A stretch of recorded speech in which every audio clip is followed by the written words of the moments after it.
Hey, what's going on, everybody? Welcome back once again. My name is Jordan, also known as JMonster, and it's been a while since we've had a 30 Days Reforged video, and today you're going to get your wish. Hope you guys have enjoyed our last little tutorial. If you guys did enjoy the tutorial, let me know down below. Always good to hear from you. But in any case, today I've got a scenario for you. This is I don't really know the context of the scenario, but I know that it is part of an ongoing roleplay. I, however, have not been sent the rest of the roleplay, so I cannot give you any more context than that. This is going to be an ambush battle. It's a 3v5 good versus evil fight, and it is done on 0.96.1. So without any further ado, let's take a look at some of the army comps here. It's going to be a lot of familiar faces in this, and then we can jump into the battle. Hope you guys enjoy it. So the first army we're going to look at today is being commanded by myself.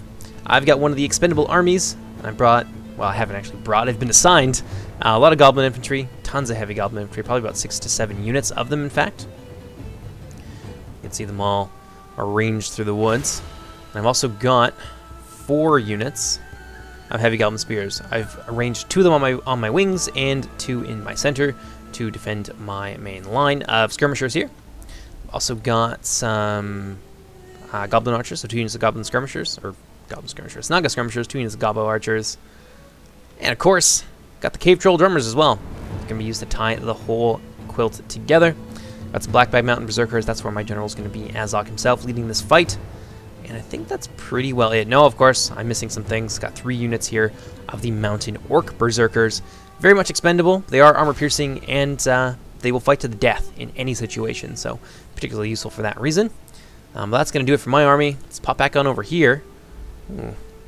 See if we can get down to the woods. And we've got the Army of Rules 1, also playing as the Misty Mountains. Very similar, but also different in many ways. So he's got 4 units of the Heavy Goblin Crossbows. He's got a bunch of the Black Uruks of the Mountain. A couple units of the White Uruk Fearmongers as well. More Black Uruks. Bunch of Gobbo Crossbows here as well. Yet more Black Uruks. Yet more Fearmongers. And I think that's pretty well it. No, he's got some expendable frontline units here. Gobbo Infantry. Backed up with yet more Black Uruk Infantry. Some more Heavy Gobbos. Hard to tell because of the tree line. Well, that pretty well does it. Let's pop to the other side here, and we have the forces of UMAD Commander is going to be in this battle with us today. And I've been playing as Misty Mountains, obviously. Got some heavy Gobbo infantry. A lot less quality here, I think, than Rules' army. Gobbo spears, more heavy Gobbo infantry. Got some crossbowmen of his own. Heavy Goblin infantry, Goblin King's Bodyguard. Going to be useful for keeping these lower tier Goblin units in play for the maximum amount of time possible. More Goblin infantry. I think Rules also had a unit of Bulk's Champions hiding as well. Got some more Goblin Spears, yet more Goblin Infantry. A lot of trash units. And from what I understand, this Angmar army is not able to engage for, I think it's like 10 minutes. They come in as reinforcements. I think that's the case. It ends up not being the case because they end up getting attacked, so they just charge. So it ends up being this huge cluster fudge. Yeah, I don't want to get demonetized.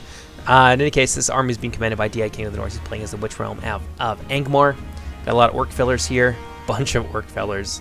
In fact, the majority of his army is Orc Fellers and Angmar Marauders. He's got some higher tier units, of course. Witch Realm Scourge Raiders, 2 units of them. 3, 4 Witch Realm Scourge Raiders. Blah! I know he's got some Witchers. Oh yeah, here they are. Hiding out right there. But yeah, a lot of lower tier units. This is very much a quality versus quantity fight. We move on now to the last Goblin army. That one's being commanded by Mech Dwayling. He's got a very similar army to mine. Heavy Gobbo infantry, he's got Berserkers, got some Gobbo archers as well, not too many of them. He does have some Black Uruks though, so unlike my army, he's got some quality mixed in, with some Fearmongers, far less than Rules, and he's also got a unit of Blackback Berserkers. So that pretty well goes over the long and short of it. Oh, he's got some Cave Troll armors as well, and the rest is just Goblin infantry, and yeah, nothing too special. Let's move on now to the good guys. You can see them all here arranged in this marching column, taking their trebuchets for a walk, because, you know, trebuchets need exercise too. They don't get to go out to a lot of field battles, so they're just happy to be out in the sunshine for once, and not stored in some shed somewhere. And this Arthedain army with all the trebuchets is going to be commanded by Orin Phaedon. He's got 2 units of trebuchet right there. Arthedain marksmen as well in marching formation. Knights of Illuminas, Arthedain men-at-arms, more Arthedain men-at-arms of varying levels of upgrade. I think they all have... No, they all have the first level of upgrade, okay. Pikemen over here as well, first level of upgrade. In fact, the only level that they get. Dismounted Knights of Illuminas, Gate Guards, more marksmen in the center, yet more pikemen. and a second unit here of the dismounted Knights of Inuminas. Now we're going to get into the Imladris army, this one being commanded by Dark Wolf 44. He's got some Eldarinwe Herumairo, got some Gwaithir Roktor as well, Eldarinwe Herumairo, some Heru Hatal, get more Heru Hatal, a whole bunch of the Golden Eldar units on the field today, Heru Quinga, Heru Hatal, Heru Makil, Imladris Guardians, yeah, some of the lower tier units here, quote-unquote lower tier Imladris Guardians and no Eternal Warriors, more Imladris Guardians, and I think that mostly does it for his army. He's got like 2-3 units of Imladris Guardians. Most of it is heavy infantry. Oh, and he's got the catapult and the ballista here as well. There's a ton of artillery for the good side, so it's going to be really cool to see this battle. Yeah, then move on now to the third and final defending army. This army commanded by Creed. It is, of course, Dale. Got some Dalian cavalry, 2 units of Dalian cavalry, 1 unit of Earls of Dale. Dalian spearmen here. Don't think they have their upgrades from the look of them. Yeah, no upgrades for these guys today. A lot of Barding Herd, Earls of Esgaroth, more Dalian marksmen. Yet more Earls of Esgaroth, Barding Herd, Dalian marksmen. You guys kind of get the gist of it. Spears, Herd, Earls, and marksmen. We got a catapult here and a ballista. So look at all this artillery. This is going to be cool, right? Goblins coming down from all sides, running out of the tree line, getting smashed apart by the heavy cavalry and the artillery. So without any further ado, let's jump right into it. I hope you guys enjoy. And so as you might expect, it is going to start with an exchange of volleys here. Crossbows raining from the tree line, scything through the Arthedain men-at-arms. Phaedon is going to react nearly immediately, but oh, look at the damage there. That is just brutal. Pikes and men-at-arms quickly forming ranks to meet the goblin onslaught as the goblins rush from the tree line here. Rules is going to be one of the first into the fray. Orange Phaedon is also turned and beginning to move towards Umad's army, which is also streaming down here through the hills. In fact, I like that. We're going to use that as our thumbnail. That's a damn cool picture. All these gombos charging through the tree line.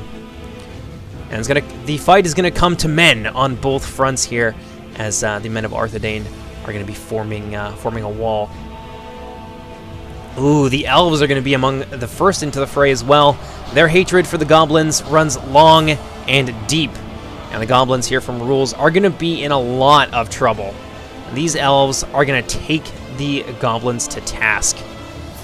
A little bit of lag there. Thousands of years of war crimes lay between these two peoples. It's going to be ugly here, and the goblins, I don't think, stand a chance. Rules is trying to outmaneuver his opponent here with some of his heavier goblin units, like the Black Heroics of the mountains. They are going to be exposed, however, to fire from below, and now the artillery shots are raining in. Look at this. The goblins had no choice but to rush forward, as that was part of the rules, and that's going to play very much into the hands of the artillery on the good team side. So this formidable blob of soldiers right here, trying to hack their way through just a single solitary unit of men-at-arms here. Actually, there's a unit of pikemen in there as well. That's going to be all that it takes. Look at that archer fire. Look at all of these artillery shots raining into the tree line. Let's take a look on Umad Commander's side and see how he's faring. It's very chaotic and hard to keep your army in good order when you're fighting under heavy tree line like this. I think Umad's doing a pretty good job of it. The Arthedain pikemen, they're holding their grounds. The men-at-arms over here are very much hard-pressed and on the verge of routing. Over here, these guys aren't faring too much better as more and more goblin reinforcements work their way from the tree line towards the Arthedain positions. That's going to be all the Orange Phaedon can do to hold on. Now the goblins have managed to get in behind their position. Looks like we've got some goblin wargs here. The Bolgs champions have made it in behind Arthedain's lines. They have a nice battle line set up on either spur of this pass, but there's some big gaps, and it looks like the goblins, so their Umad Commander and Rules 1, are going to be doing all they can do. They're going to, I should say, be exploiting this to the maximum, doing all that they can do to take advantage of this. Knights of Inuminas charging into the goblin infantry. That's not going to go very well. Knights of Inuminas are going to hack them down by the dozens. Meanwhile, over here, yeah, this is what I meant earlier. Artillery shots and bow fire raining into the Orcs of Gundabad. This is where DI is going to be like, he's gonna be like to devil with the rules and charge forward with everything that he's got. Some Dalian cavalry over here apparently were being quite the nuisance for him, but they managed to be routed. Ooh, what do we got over here? Ooh, a nice charge from the rear by Creed, supporting his ally Imladris, and that's gonna send a ripple of panic through the goblin lines, and they're going to begin to retreat by the hundreds. And the Elves of Imladris are going to have the victory here, along with the Men of Dale. They're going to be able to drive forward alongside some of the Elven advance units here that have gotten into the Goblin crossbows, trying to shut them down. There's too many crossbows, however, to target them all, so the Eldarin Miheru are going to be in a little bit of trouble. 1-to-1, they should have no problems. Naga Skirmishers on the second line. Going to fell those valiant Eldar Cavaliers. I'll say these guys are going after the Earls of Dale, in fact. That's going to be effective. It's not the highest javelin damage that can possibly be brought against this unit, but it is still armor piercing. Bulk's champions being chased down by Eldarin Miheru. I don't know why they would retreat from that. That's a good fight for them. The Goblin crossbows here are really hard pressed. The Snaga are doing their best to try and even the odds, but honestly, this cavalry force here, it's going to have no problem cutting their way through the Goblins. That's a lot of the killing power from the Goblin army removed. They've essentially been defanged. What are they going to do? Fight the rest of the Eldar with just Goblin infantry and things like that alone? Nope, definitely not going to happen. Looks like Rules flew a little bit too close to the sun here with his cave trolls. Got a lot of them killed. And, oh, that relentless artillery damage. Was a little bit of friendly fire there, but oh, the damage it did to the Goblins, who are far more exposed, is simply horrendous. And now that cavalry is coming in from the rear at a very, very difficult time in this battle for the Goblins. And it seems like over here, ooh, a combination of Imladris and an Arthedain pikeman have been brought forward to stem the tide of the Goblins. And now this once very scary looking Goblin push here that threatened the rear of the Arthedain position, as well as their softer units in the center, has effectively been shut down. And UMAT Commander and Rules are really beginning to struggle here. Arthedain men-at-arms in a very similarly dire situation, surrounded on many sides by units that they can't possibly hope to defeat. Nonetheless, they are holding on. Worthy inheritors of the legacy of Numenor, indeed. Seems to be going a bit better for UMAT in certain areas, whereas Rule is being very much focused down by a combination of the Eldar cavalry and the Eldar infantry. But UMAT was doing a little bit better. Rule's over here. Victory is now a distant dream for the forces of the Misty Mountains. Without reinforcements, they cannot hope to prevail against the Eldar and their allies. What do we got over here? It looks like DI has finally made it into the fray. Witchwhelm. Wow, that was really painful. I'm sorry you had to see that. The Witchrealm Marauders have been brought forward here. Creed's got a very, very strong front line. Weaker wings, though, so it seems like DI is trying to avoid this front line here of a combination of Barding Herd and Earls of Esgaroth, which is a really good idea. He's got some lower tier units here. Doesn't have any pikes that he could use to potentially outrange these guys, keep them at a distance, and therefore poke them to death. Yeah, he's going to try and go and break the wing, which is the best thing I think that he can do. Rear charge here from some Dalian cavalry units that I think maybe came back from routing. Might have saw them earlier. A devastating charge into the rear of the Angmar Marauders, almost putting them to flight. Almost, but not quite. Meanwhile, through the woods, you can see the rest of DI's army marching. Ooh, artillery shots in the background as the orcs swarm beneath the boughs of whatever forest in Middle-earth we happen to be in. Want to know where those Witchers are, though. That's the real question. Ooh, here comes the elites too. This is gonna be a tough fight for Dale. It's not really like he can bring the rest of his army to swing around here, because of course there are two other armies approaching his position. There's still some reserves up here. I got some Goblin infantry over on this side under Rules. Yeah, it's not quite so simple as just wrapping around DI's flanking movement. We got here the Gwythi Rockdor hacking apart the Goblin infantry. Got some routing here from the Arthedain men-at-arms. But nonetheless, with the infusion of Eldar into the Arthedain battle line, they're taking this back. Snaga skirmishers here in difficulty for sure, fighting against dismounted knights of Anuminas. And Rules' best troops are being hacked to bits, isolated, surrounded, and charged to death by cavalry. Their only hope at this point is either for their enemies to make horrible, grievous mistakes and throw away large parts of their army, or to get a little bit of reinforcements. And luckily, help is on the way for the Goblins of the Misty Mountains. The advanced forces of Dwayling have already begun to get within sight of the battle. The vanguard of his army is fast approaching. Ooh, some artillery shots here looking to rip through those reinforcements before they can join the fray. Over on my end, I've taken it a little bit more relaxed. I wanted to try and keep my units' fatigue in fairly good state before I got there. I didn't want to just show up and be exhausted. I knew that a lot of the Eldar, not necessarily just the Eldar, but the good team units would have been fighting for a while, and so fatigue does decrease the strength of your units over time. So I needed that extra little boost to help my mostly garbage army to defeat our opponents if indeed we will get that far. So that's why I'm taking it a little bit slower here. My allies are certainly in a lot of difficulty, so I'll start to run pretty soon, but I am very, very close as well. But is it going to be in time? Mighty Rook Fearmongers here looking to get into the rear of these Eldarin Hedu Mairo. We're shutting down the Goblin crossbows, but that's going to be all she wrote for these elite Eldar Cavaliers. And they're actually going to break here. Probably under both the pressure of the Mighty Rook Fearmongers from the rear, but also some of those fire arrows coming in. What happened over here? I think I see some dead Knights of Inuminos on the field. Ooh, there goes somebody's general. I don't know what happened. I think Dale might have just annihilated their own general there. Maybe one of their allies did. Oh yeah, that looks exactly like what happened. Nonetheless, UMAD Commander's forces are struggling. Looks like Orange Phaedon has managed to beat back most of his troops, and despite the presence of the Goblin King's bodyguard, these Goblin infantry are gonna break and run.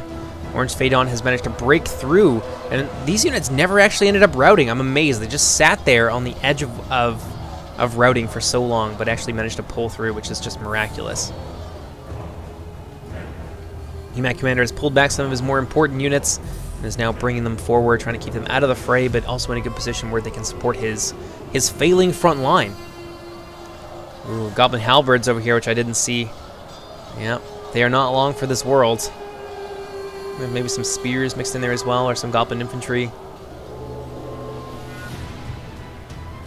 But yeah, UMAD definitely in a lot of difficulty. DI trying to tie up as many of the forces as he can. Actually choosing some really good positions here.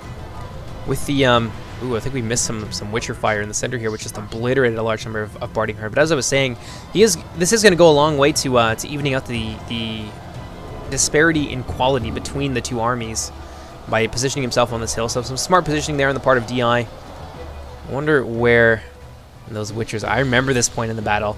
There was an artillery shot that came in, wiped out about half the Witchers, but also killed the Dalian cavalry that Creed was using to flank them. So Creed kind of hoisted himself with his own petard there, unfortunately. Now the Witchers are going to remain intact.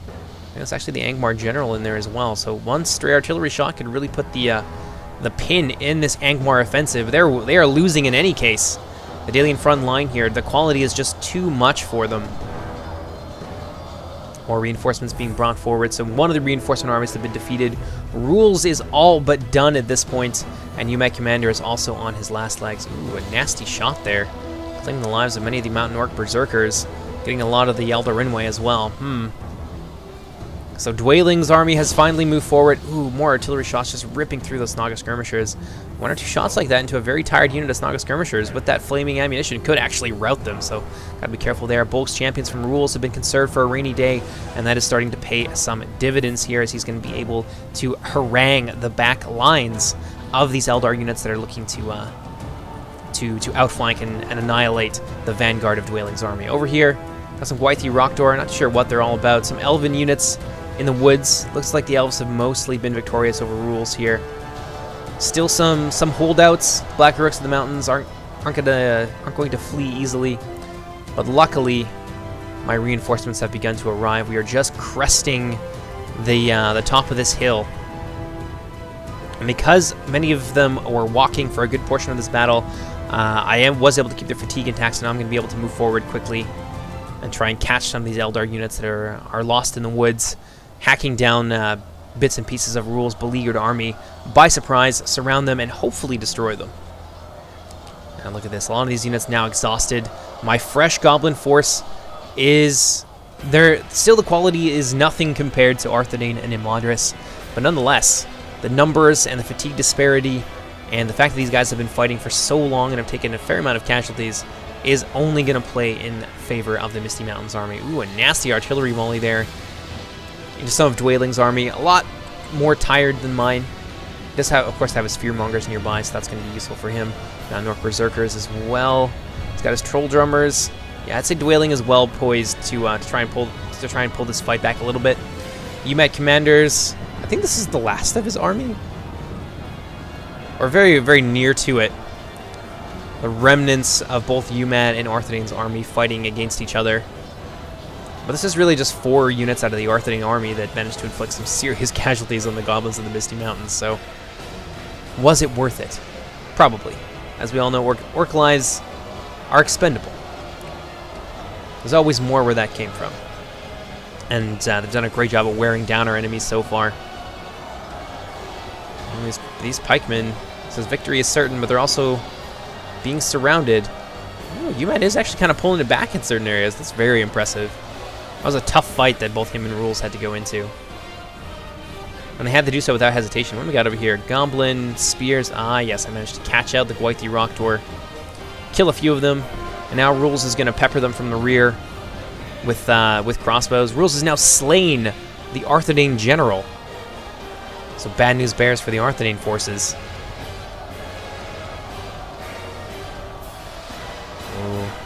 We're here. Dwelling's Misty Mountain forces have picked up the fallen rifles of their comrades and have resumed the offensive against the Arthedain army and the Imladic reinforcements sent to help them beat back this push and keep the squishy center of their army intact.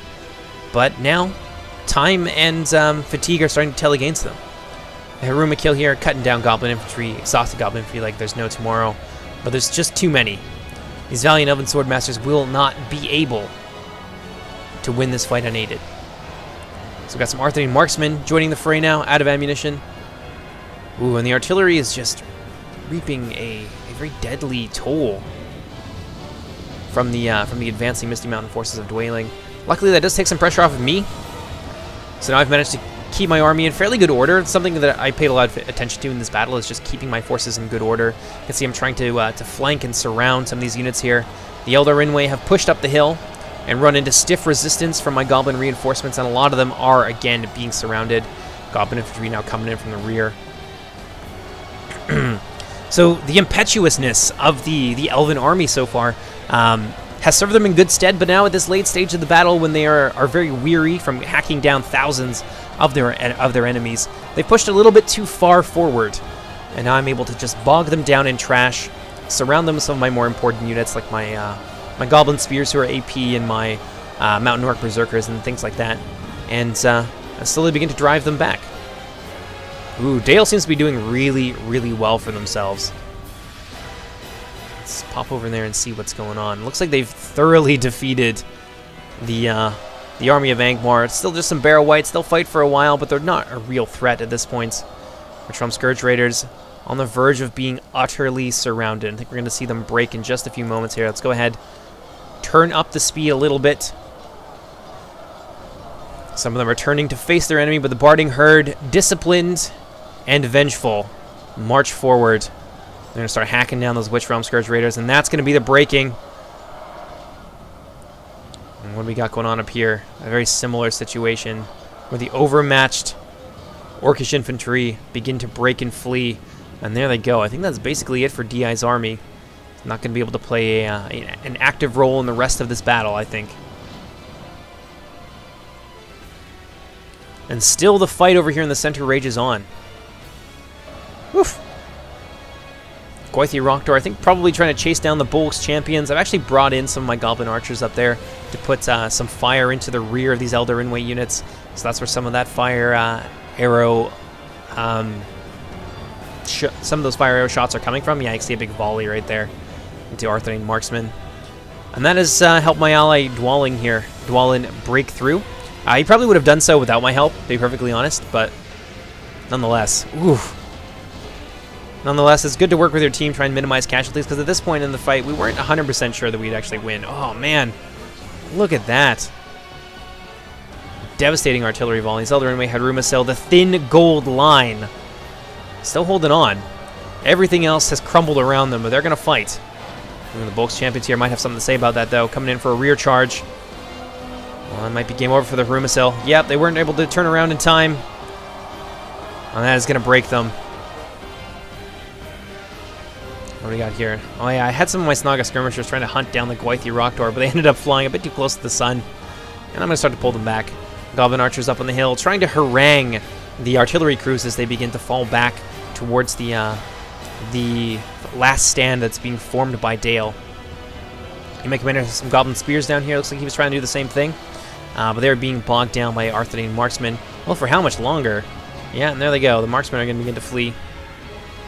Looks like UMAD was actually victorious in certain areas. These ragtag bands of goblins filtering their way from the hills back towards the front line. It seems like the Harumasil are going to go for a tactical retreat here and try and get behind friendly lines and make their final stand with Dale. Don't know how effective that's going to be, though. I've started to see what my enemies are doing as well, so I'm going to begin to move down from the hills with all haste. No more walking for me. I want to get down there. I want to make sure these trebuchets don't get behind Dale's lines where they can make us pay. If they did that and they were able to just get behind there and hide with 6 trebuchets and catapults and ballistas, we would have been in a serious amount of trouble, I think, even at this late stage in the battle. So the men of Dale, along with the elves of Imladris, forming up for a last stand here. Dwailing is moving forward. I've moved down with my spears now to try and harangue these forces. The trebuchet crews are going to escape, but they will be forced to leave behind their siege weapons, which is just as good. What do we got up here? A lot of my Snaga skirmishers. I didn't realize these guys dropped to 33. I don't recall them getting that low in this battle. That's kind of weird. But now we've managed to wipe out what remains of the Elder Rinway and their Manish allies, so I'm going to be able to bring the full might of my remaining forces down onto the wing of the Dalish Elven Alliance. My main target throughout this battle was the Golden Imladris units. I'm very well aware of how powerful that they are, and I want to try and finish them off if I can. I want to make them my top priority so that my allies don't have to deal with them. So my spears here, surprisingly enough, holding the line, even with the Elder Rinway Hadu Quinga, trying to pincer them between the Nora Eternal Warriors. Goblin spears aren't going to win this fight. Luckily, help is on the way in the form of thousands upon thousands of orcs from the Misty Mountains. Ooh, this is a really cool shot too. Quite like this. I might put that on like the mod DB or something. It's a really cool visual. Look at that, just thousands of dead orcs on the field. Their fallen banners trodden into the mud and mire. There's still more. There's always more. Ooh, no, the Elder Rinway had Harumasil who were trying to fall back, ended up getting caught. Unfortunate for them. Another volley of artillery ripping through the Orcish lines. Dwailing, opening fire, returning fire, I should say, with some archers of his own. I think mine are almost out of ammunition at this point. Oh no, I think I was shooting at the artillery crew here. I see. Dale doing her best here to cobble together a ragtag force capable of holding down their wing. I think some Imladris forces, some of the Haruma kill, some of the trebuchet crews, catapult crews, Dalian marksmen, everything is being mobilized to try and hold down their left wing. A very big attack here as well. Nice counterattack here, led by the Elder Rinway Hadu Quinga along with some Nora Eternal Warriors. Ooh, we've got some Imladris Guardians in here as well. So this is where they start to become much more cohesive. And now we're going to see the first rout of the first unit in my army, Heavy Goblin Infantry, getting scattered here by some great teamwork from the good team. Combination of Imladris Guardians and those Earls of Esgaroth. Too much for my forces. Over here, however, different story. My Mountain Orc Berserkers, along with some supporting fire from some AP missile units from my allied Dwalling, going to be enough to deal with these Earls of Esgaroth fairly quickly. You're going to watch them drop. Just look at it. They're just going down. Doing everything that they can, but it's not going to be enough. There's not enough of them. Hadu Quinga here have been pinned against my Goblin Spears as we try to form a cohesive front line. Dwailing, using some of his Snaga skirmishers up close and personal to provide close range support. I've still got some more reserve units here that I have yet to mobilize. I think they've got some routing here. Some orcs fleeing the battle, some rushing towards the battle. As the Imladris Guardians here, I think, have begun to push up the hill, along with some of the flanking units of Heruquinga and the Noriternal Warriors, now threatening my wings.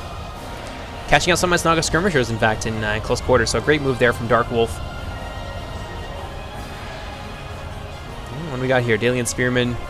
Some last-minute reforming here, fighting against my Blackback Mountain Berserkers and my Orc Berserkers. This is the thrust that I wanted to break my enemies. So that's why my Blackback Berserkers are where they are. I want to push through here. I want to get onto the wing and just continue to do what I was doing all along. Break that wing, roll up the line, and trying to avoid one-to-one confrontations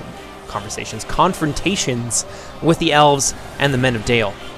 That's the only way I think that we're going to come out on top in this. If we look in the center, yeah, we are actually losing. Dale with their Barding Herd and their Spearmen going toe-to-toe with Dwelling's army, and Dwelling is struggling quite a lot. I think the only real chance that, unless UMAD has some flanking units up here that I'm not aware of, a lot of breaking here from Dwelling. Yeah, hundreds of those orcs fleeing the battle. I don't think UMAD Commander has any more tricks up his sleeve. So the only thing that's going to help us win this fight is breaking this wing and rolling up their line. That's all that we can do. So we've managed to push through those orcs, or the Earls, rather, of Dale. Get my Blackback Mountain Berserkers in behind. Ooh, a nice rear charge. This is huge. This helps us out so much. Rules charging from the rear with his Bolgs Champions. Oh, it's just so devastating. So devastating. I think we actually saw some Earls of Esgaroth begin to break there, and there's still a fair amount of them in the fight. Trebuchet crew trying to block in the Bolgs Champions, claim the lives of many of them. There's only about 7 or so left, but the damage there has been done. And so, weakening, that was actually like the linchpin in their defense right there. Like, that's gonna have some really serious repercussions all throughout their line. All of that breaking of some pretty quality units too. Now Dale's gonna be hard pressed to try and pick up the slack. I'm gonna be able to continue to wrap around them here. Even though we are still losing from the front, you can just see the piles upon piles of goblin dead there. As the Men of Dale and the Elves of Imladris hold on with everything that they've got. But that rear charge, that was just such a good move on the part of Rules. And that might have actually won the game, to be honest. Yeah, Dale is in a lot of trouble right now, and I think we're starting to see some more routing, and yes, this is the beginning of the end. So many Dalian marksmen fleeing, whereas before they had such a really good hold on their left wing. They were being pressed hard by my flanking forces, but now the dominoes are going to begin to fall. I'm going to be able to bring a lot of deadly units in behind their position. Got some Mountain Orc Berserkers there. Got my Blackback Mountain Berserkers, some Goblin Infantry to just give us a little bit of numbers. And this is going to be where it starts to end for the good forces. Dwelling's starting to pull things back on his side as well. In the center, victory is still very much in favor of the good team. Creed isn't going to let me get a nice easy rear charge, but those Dalian marksmen are going to be horridly overmatched. I don't know if you saw my Berserker units in there, but they also cause fear, and they're far, far above in quality in terms of the Dalian marksmen. So they're going to break almost immediately. We're going to be able to surround the center, and you can just see how quickly that line collapsed after the loss of their left wing. The Eldar, of course, are going to hold on for basically ever. Noriternal Warriors are breaking. I think the Heruquinga are starting to break as well. But they're among the last to flee, and now we're going to be able to break up that formation. It was so strong earlier, and that happened so quickly. I don't think they were prepared for that at all. Another nice charge here by the Bolgs Champions. Just their mere presence, along with the fear-causing Berserkers, is going to be enough to cause these units to flee. Discipline has broken down pretty well everywhere, and now even on Dwelling's side, the good team is beginning to flee. And also, damn close battle though. 93 to 78 in a 5 versus 3 is incredibly well played on the part of the good team, especially given the disadvantageous position that they started in. This was always going to be hard for them. A few things I think they could have done better is that Dark Wolf needed to be a bit more on point with his cavalry micro. He needed to pay a little bit more attention to where his Eldar units were. In a few cases, at least, over here, they held up a lot of my troops for a very long time. But yeah, we saw what happened to a lot of these troops that ended up on top of this hill here. We caught them, we surrounded them, we destroyed some fairly sizable elements of their remaining elven forces that they couldn't really afford to lose. So some of the last few Dalian warriors on the field, losing the stomach to fight. The Eldarin Meheru Quinga themselves are on the verge of collapse, thanks to the support from the Bolgs champions and of course the Black Rooks.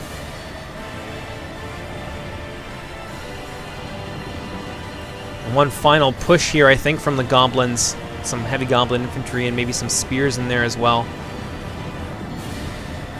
One final push, I think, is going to be all that it takes to finish off the Elves of Imladris.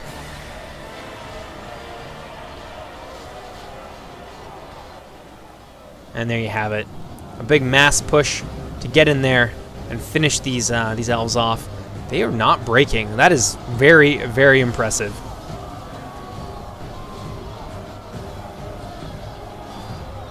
No, nothing? I'm waiting for it.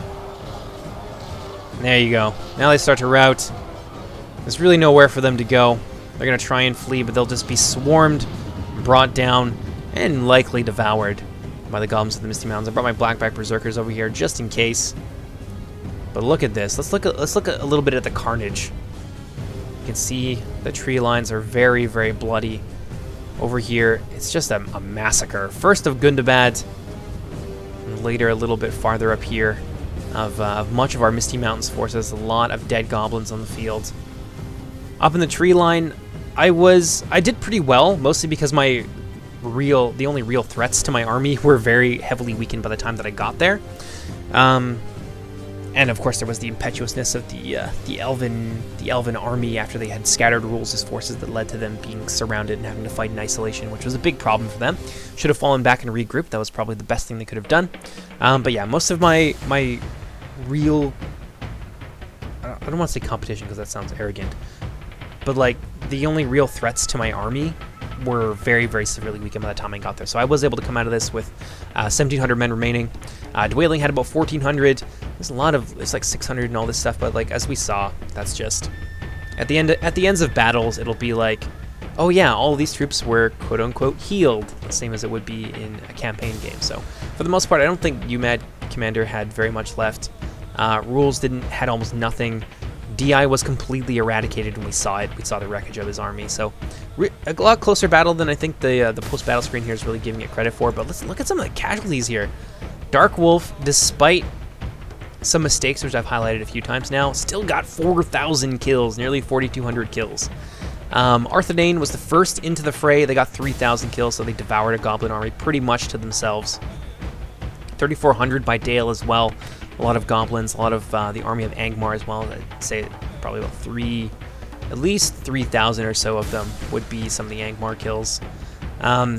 Yeah, it was a damn cool game. Obviously, it wasn't like superbly balanced. This is just a scenario for fun, and it's part of like a campaign that my guild is running. So I know some people down there will be like, "Oh, there's no chance for the good guys to win this." I mean, who cares? It was for fun. We had a great time doing this. It was a total blast. So I hope you guys enjoyed it as well. I'll see you next time. Take care, everybody. Bye-bye. Oh yeah, and before, people crucify me in the comment section, here you go. Casualties. Or, casualties and damage done by the various Orcish armies. You guys can pause the video and take a look at those on your own. In any case, I'll see you later.